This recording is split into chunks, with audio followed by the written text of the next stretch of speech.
Have I just stopped being able to speak English? I have much excitement.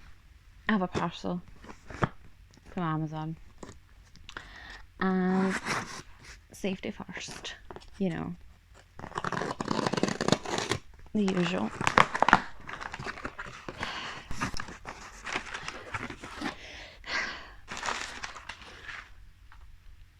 So, I've already decided that from now on, I don't read hype books because they disappoint me. But I gave in. And this month, I am going to be binging the ACOTAR series. So I ordered the first 3 books last night and they came like this morning. I don't exactly know what order they go in. This is Marianne editing and getting really cross. Does anybody have any tips to prevent my screen and everything glaring off my glasses? Because at this point it's ridiculous, and apparently these have anti-glare coating on them, and you can literally see 1, 2, 3 copies of my screen on my phone. Like, what even is that? I'll get crumbs on me. I was eating a Pop-Tart.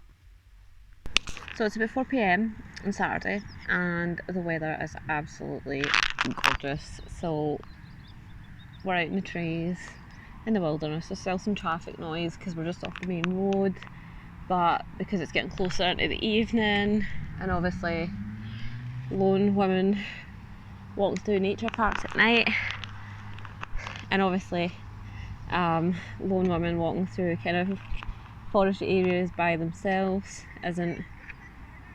is really quite scary, at least it is for me. So yeah, I can't go further into the woods away from the traffic because I'm alone. And somebody's already been attacked down here before. A woman was attacked like a year ago here, so yeah, I'm definitely not going any further down. So the traffic noise is alright. You can still hear the birds. Don't know if you can hear the birds. I don't know if it's coming through the mic, but I can definitely hear them with my actual ears. So I brought my Kindle with me, and I'm gonna finish off Duke I'd Like to F anthology because I've been like proper taking the piss, taking so long to read it because I've just been listening to audiobooks. So I'm gonna either that or falling asleep. So I'm gonna like get on that right now. I don't know if I'm gonna be able to relax actually. This is so bad. I'm actually like kind of upset because it's really bad, but I can't just sit here and enjoy myself. I had to turn the camera off there because I thought that I heard someone, but as I was saying, like, it's really bad that I can't just go further down into the woods because there's like a nature path like down there,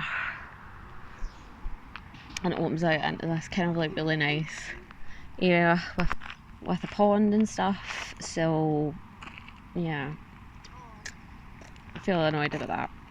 Do you ever start a book and just think, I'm never gonna finish this? That's how I'm feeling about this book right now. I don't even know why it's taking me so long, because it's really good, but I just don't see me getting anywhere. Jesus. I got up super early this morning with the intent of like finishing it before I started doing the things I had to do, but it's 11 and I still haven't picked it up. I'm in the garden. I'm determined I'm going to finish this within the next hour. Pray for me. I'm cooking tacos and a wok. Is this fusion cooking? Nope. So while we're making tacos, it's Wednesday. Finally finished Duke I'd Like to F anthology, and then started my plan to binge Brianna Hale's books because Tamika has like sold me on her, so that's what I've been doing. I read what do you call it? I don't know why I'm making you watch me star my minutes. Wait a minute. So I read Control Freak, and it was so good. Like massive trigger warnings for eating disorder in it, but other than that, it was really good.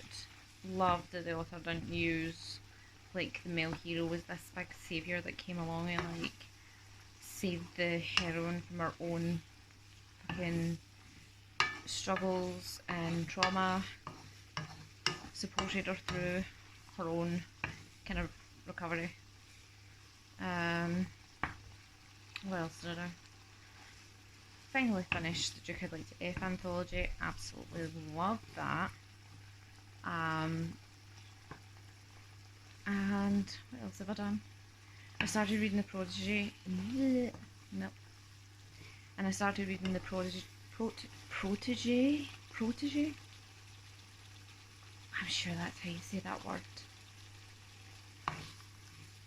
Have I just stopped being able to speak English? Protege? Not that. By Brianna Hale, and it's gone well so far, but I'm kind of scared. Because I know it's like the whole Guardian thing, and that might just be too close to Daddy for me. But we'll see. I'm scared, but I'll be fine. So it's Wednesday morning and I'm just back from the school. Right, so the last time I actually updated, I think, was Sunday. So since then, I finished the Duke I'd Like to F anthology, and it was so good.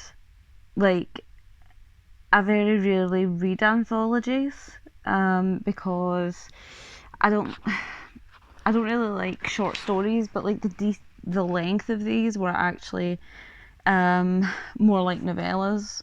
So I think there was like 700 pages in total, and there was 4 stories, and it was really good. Like each individual story was completely different and had like its own unique kind of elements to it. Most of this, I think 3 out of the 4 were age gaps. One of them was older female, younger male. The other 2 were an older male and a younger female. The only issue for me is I am not normally into the kind of whole insta-love vibe, and all of these were either insta-love or there had been a past connection. For example, the one with the older female and the younger male, but you didn't really get to see it because obviously you're kind of limited to the space you have in a novella. And there was a couple I would like to have seen played out more, especially the 4th one, which I'll talk about in my wrap up anyway. But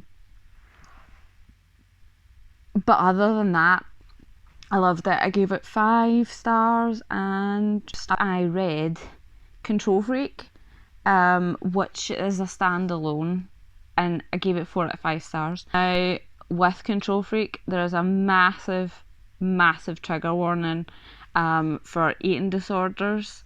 It's very on page. There's discussion of sort of when our eating disorder started, on page kind of struggles with the recovery, and stuff like that. In the sort of dominant submissive side of things, there's no kind of like food control there.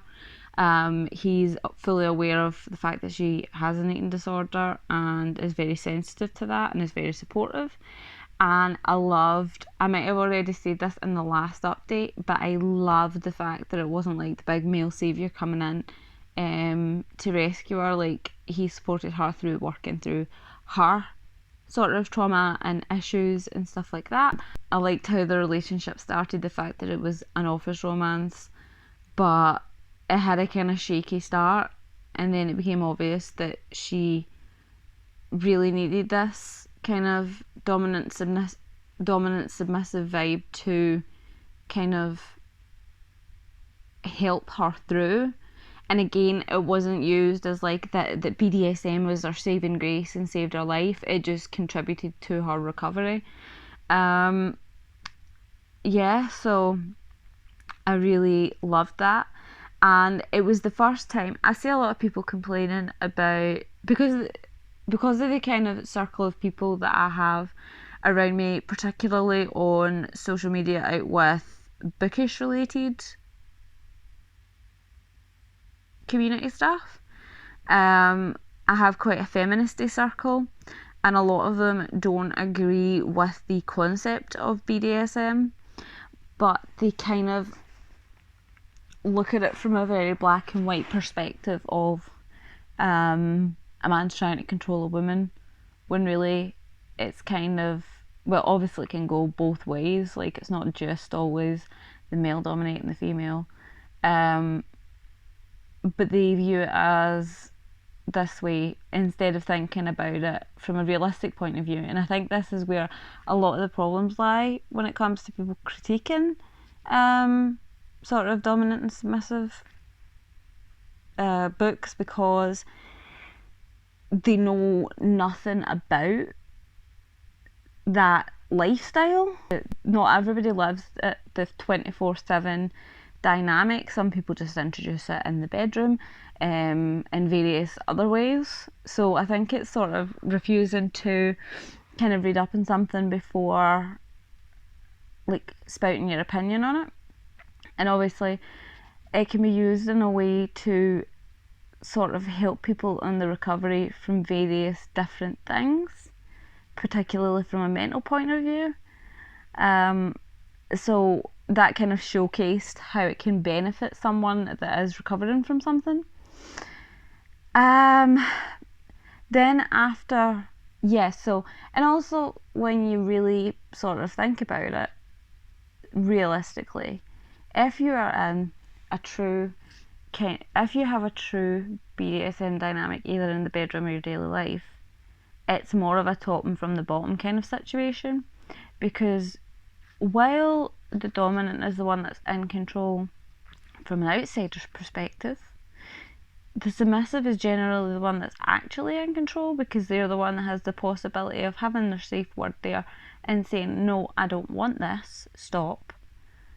So I think that people have a tendency to kind of really oversimplify it. I'm probably going to make a video about that, because it's something that really sort of gets on my nerves, is misinformation and refusal to actually educate yourself on a subject before speaking out about it. So the next book that I dove into was another Brianna Hale, and I started reading The Protégé, and I wanted to love this, but I'm at 51% and I think I'm going to have to DNF it.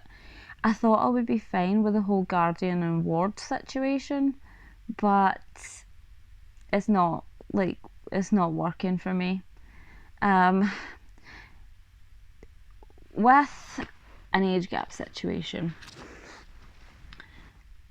I had the same issue when I was reading Wanting Mr. Kane, and it's if the older man or older woman has been in the younger person's life since they were really young, it gives me a sort of weird kind of grooming vibe, which I don't like. So in The Protégé, I don't even know if I'm pronouncing that, protege?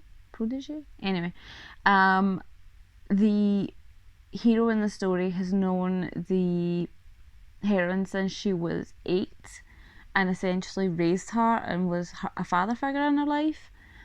So there's 17 years between them, which is fine. Like, that age gap, that sort of age gap, it doesn't bother me. Because when the story starts, she's now 21 and he's 38. But it's the flashbacks to when she was younger and he was raising her in that kind of fatherly position. I don't like it.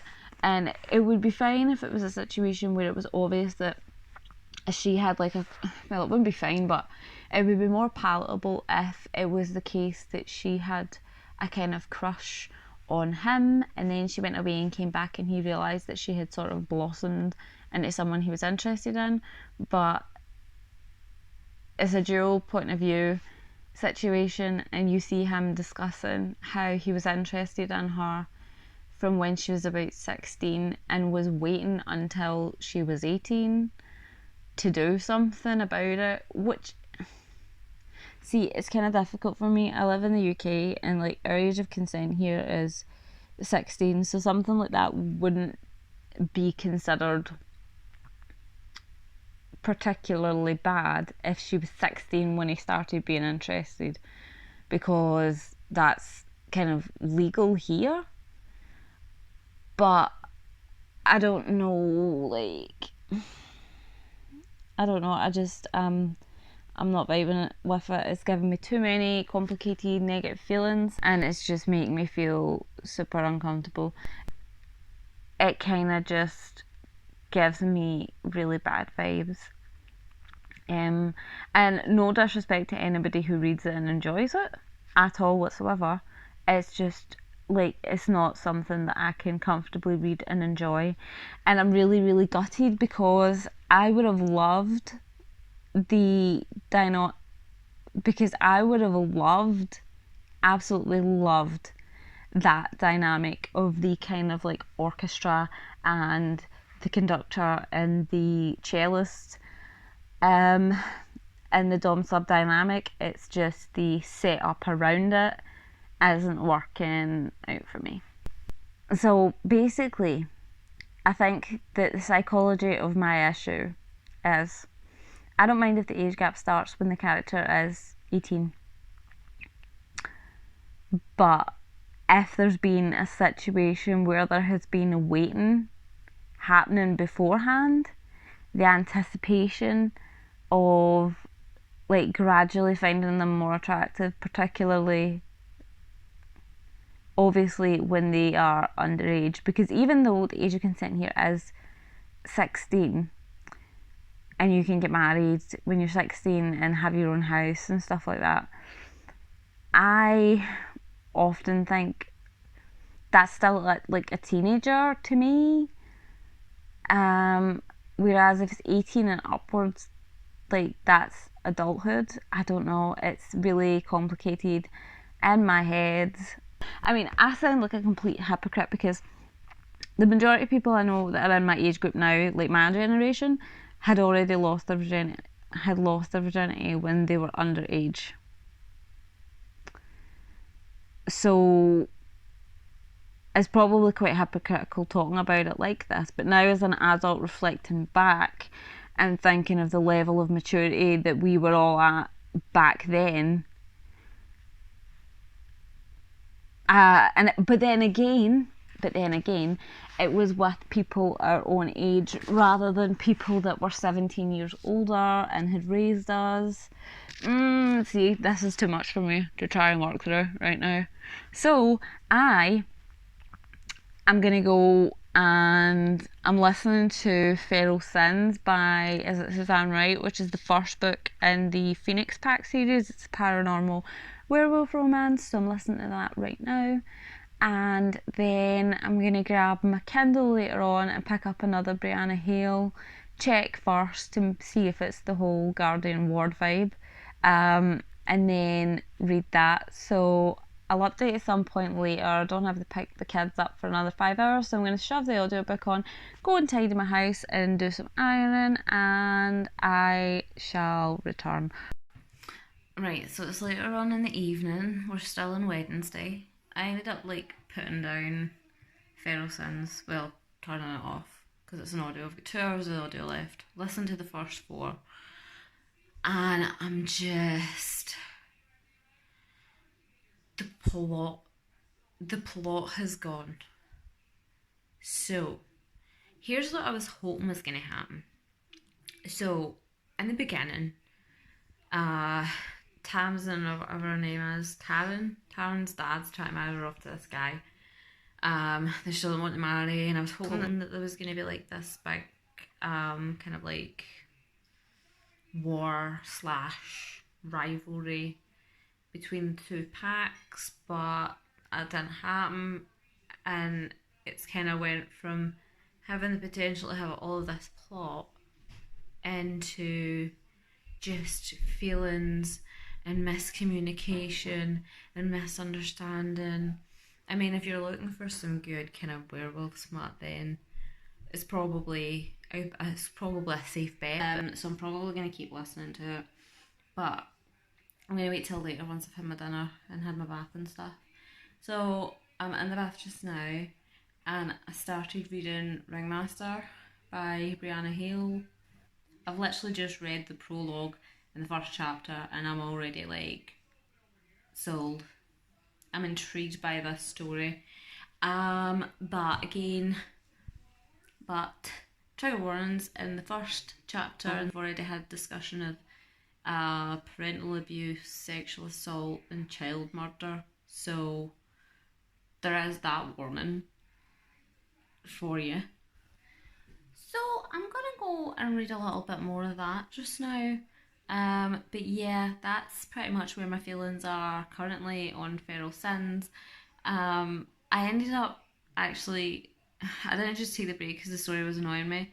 I decided to go and organise my Goodreads shelves, and I kind of wish I hadn't because I think it looks worse than it did before. So that was a great use of my time.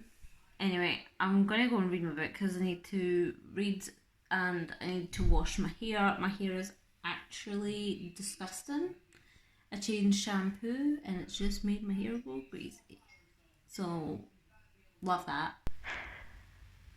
It's Thursday morning, and I'm going to be perfectly honest here.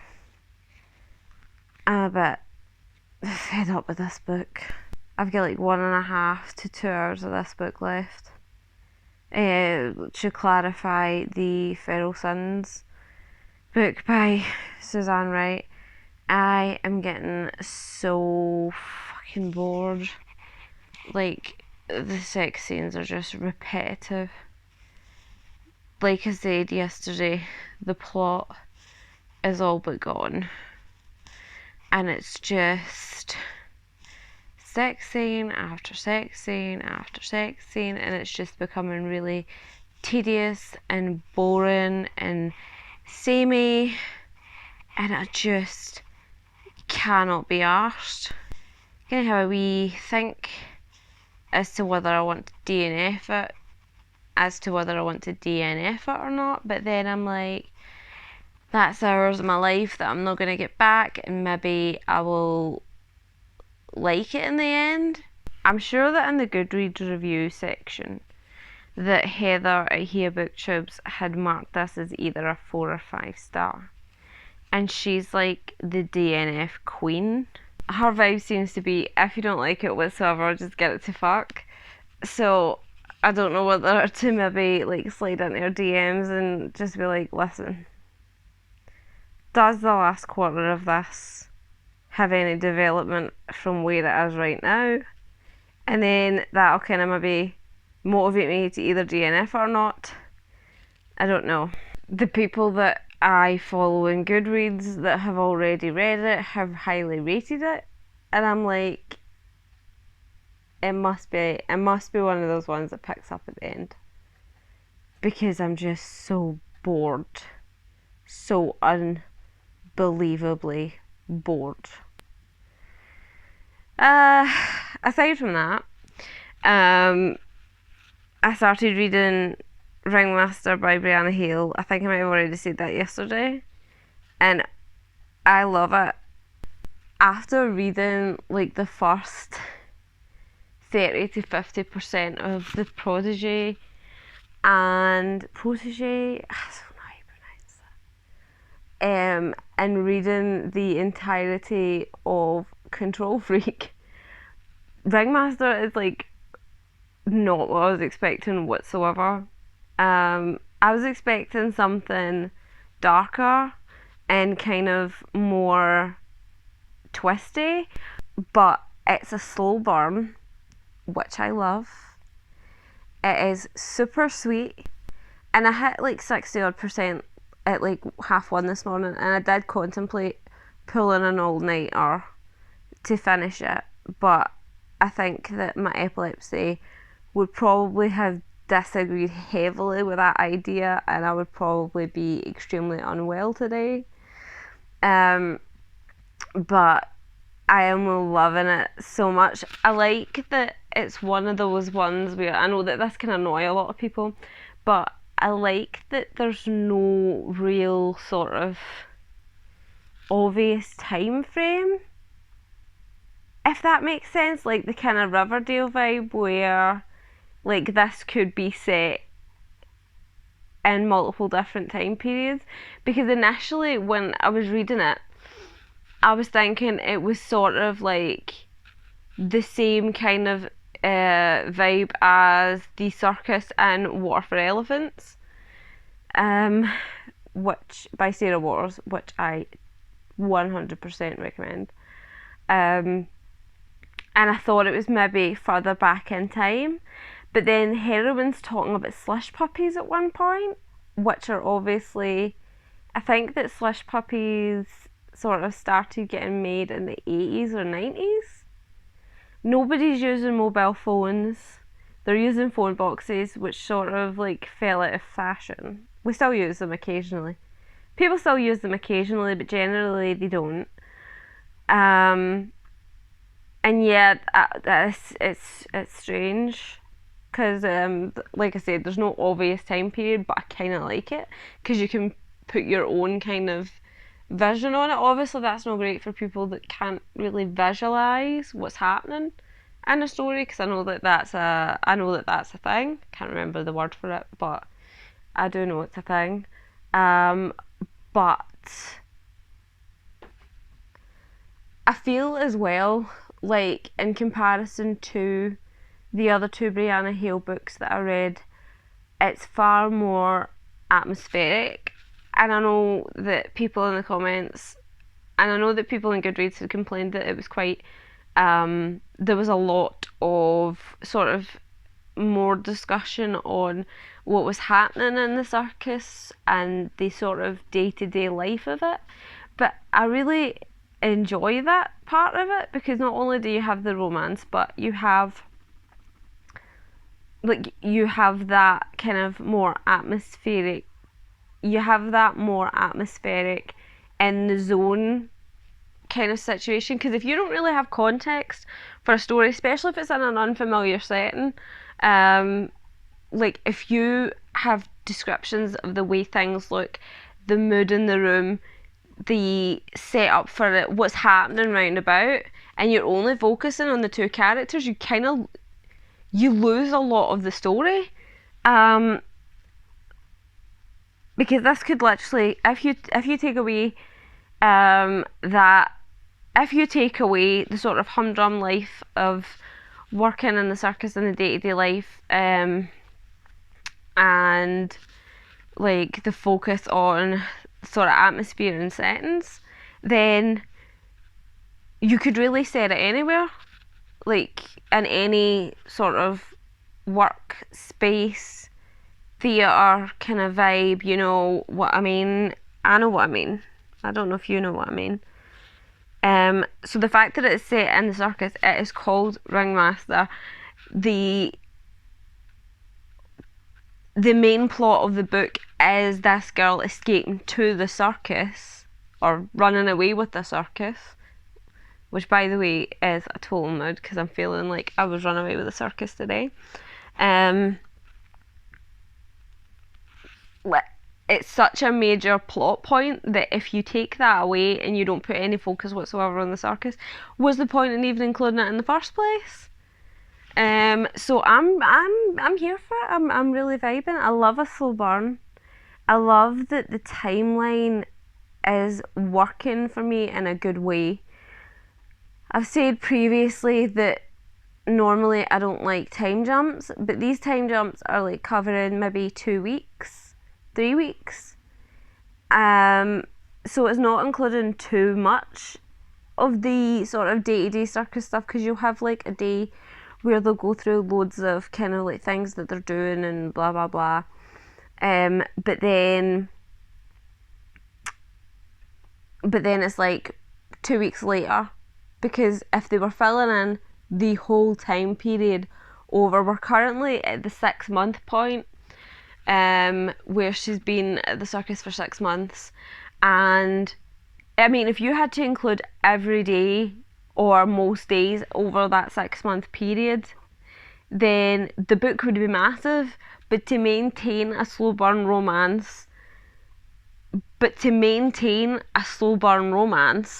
over a period of time, you can't include every single day.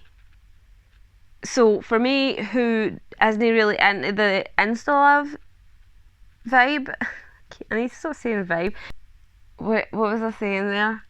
Insta-love. So if you are a fan of a slow burn, if you're a fan of an insta-love kind of situation, I can understand the frustration. But this is my bread and butter. I love when we have a slow burn when it's 60% and the two characters have kissed once. And I just think that it is so, and I just think there is so much more satisfaction when you have to wait. Do you know what I mean? So yeah, I'm loving it. Delayed gratification, that's the word for it. Love how I just filmed that clip. Sat down to read the chapter of the Ringmaster and found out that it's in modern day times. So that's took away that kind of ambiguous, what's the word? Ambiguous time frame, time scale, time placement, time setting, whatever it's called. So yeah, it's set in modern day. Also, when I was tidying up there, I listened to another chapter of Feral Sins, and we have the reintroduction of some plot.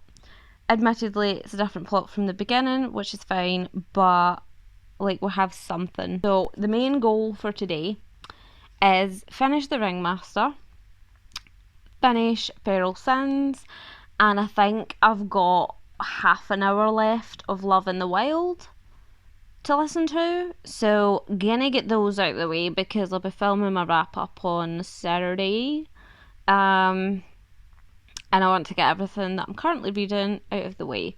So instead of binging the ACOTAR series in May, what we are going to do for the buddy read, like I had said in the last video, I'm doing it with Bethany at Thany's Thoughts and Megan at Meowth Vader. I think we're just going to read one of them this month and do one a month, but I'm not sure, maybe 2 a month. Still need to organise that out because I like leaving everything in the last minute because I hate myself. So finished Ringmaster, gave it 4 stars, would have been 5, but they had to turn the hero. Obviously nobody's perfect, we know this, but they had to make the hero do something that made me annoyed. And also, I don't mind inexperienced and kind of naive heroines sometimes, but when it's set in modern day and said character is 18 years of age and that you don't know that you get pregnant from semen going into your vagina, it gets a bit frustrating. Now, I can't, like, the hero is technically not at fault in this situation, apart from the fact that he didn't use protection. But he's obviously assuming that she has known well, I'm assuming that he's thought that she knew. Wait a minute. I'm assuming that he has thought that she knew about how someone gets pregnant. Okay. But they could have like verbally acknowledged that and confirmed it.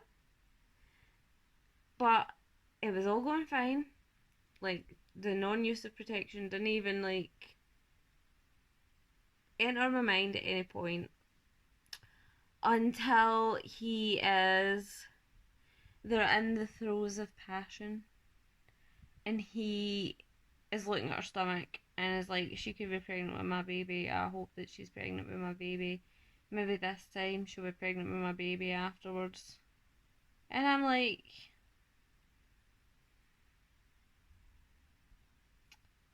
something about it annoyed me. And I don't know what, it just annoyed me greatly. Glad the two characters got together in the end. Glad that they had a happy ending and whatever, but that section of the story bothered me. I mean, they could have that could have just not been included. Like, I don't feel like it was necessary for the plot. Do you know what I mean? Do you know what I'm saying? Do you catch my vibe? Like, oh shit. Well, I don't know. I've just put Love in the Wild back on the audiobook, and I think they're about to cut Thorne's hair, and I'm not happy about this, and I'll tell you for why.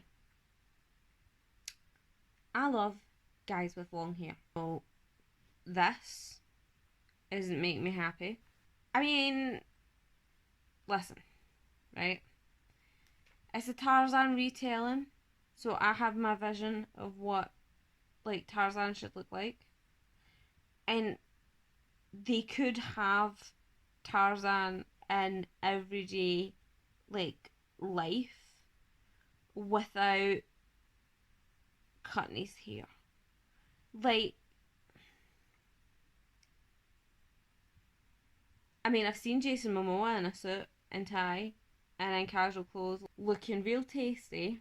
So why could they not have done that? Why could they not have done that with Thorne? Just had him in regular ass clothes with his long, shining mane of hair. But no. I'm not allowed anything. Not allowed happiness. Not allowed. I'm really sorry. So yeah, that's my vibe right now. And I know that when I finish Love in the Wild, I'm going to go and finish Beryl Sins. And that's going to probably annoy me because like I said earlier, the sex scenes are becoming really quite boring and tedious. And I think it's just going to be more of that for another hour before it finishes. I won't be continuing that series. I was supposed to be filming today and then just didn't. So I'm planning on filming all day tomorrow and the majority of Saturday. So I need to write. I've got notes to write. And all of that. And I can't be arsed. I really cannot be arsed. I'm just so tired. I can't sleep at night. I can't sleep during the day. And if I do nap during the day, then it makes it even harder to sleep at night. But I think I know what it is because I have been instructed to increase the dose of my epilepsy meds, which make me really sleepy. And the order in which that they've increased them is I take them twice a day, and they've told me in the beginning to take the higher dose in the morning before introducing it at night. But they make me really sleepy. When I started them at first, I was pretty much sleeping like after I took them, I was really drowsy and I was like falling asleep really quick, and I was drowsy and dizzy and falling asleep during the day. like literally sitting at my desk at work, sometimes I would feel myself going like that and then have to kind of wake myself up and go and get some caffeine. So I think it's the fact that I've been increasing the past 2 days. I've been taking double the dose that I was taking this time last month. So I think that's what's making me so sleepy. I can't wait till we introduce the double dose at night because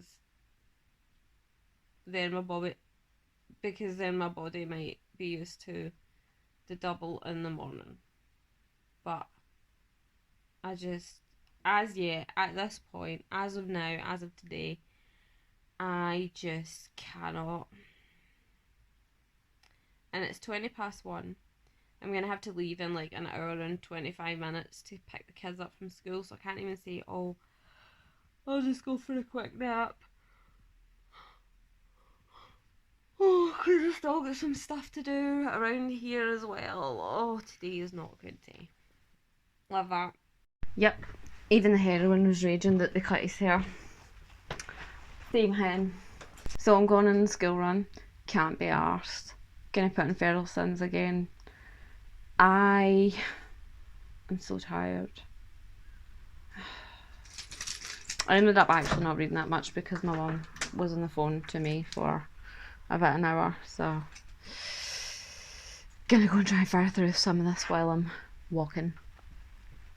I finished Living the Wild. It was so good. I don't even know what to say. I need time to recover.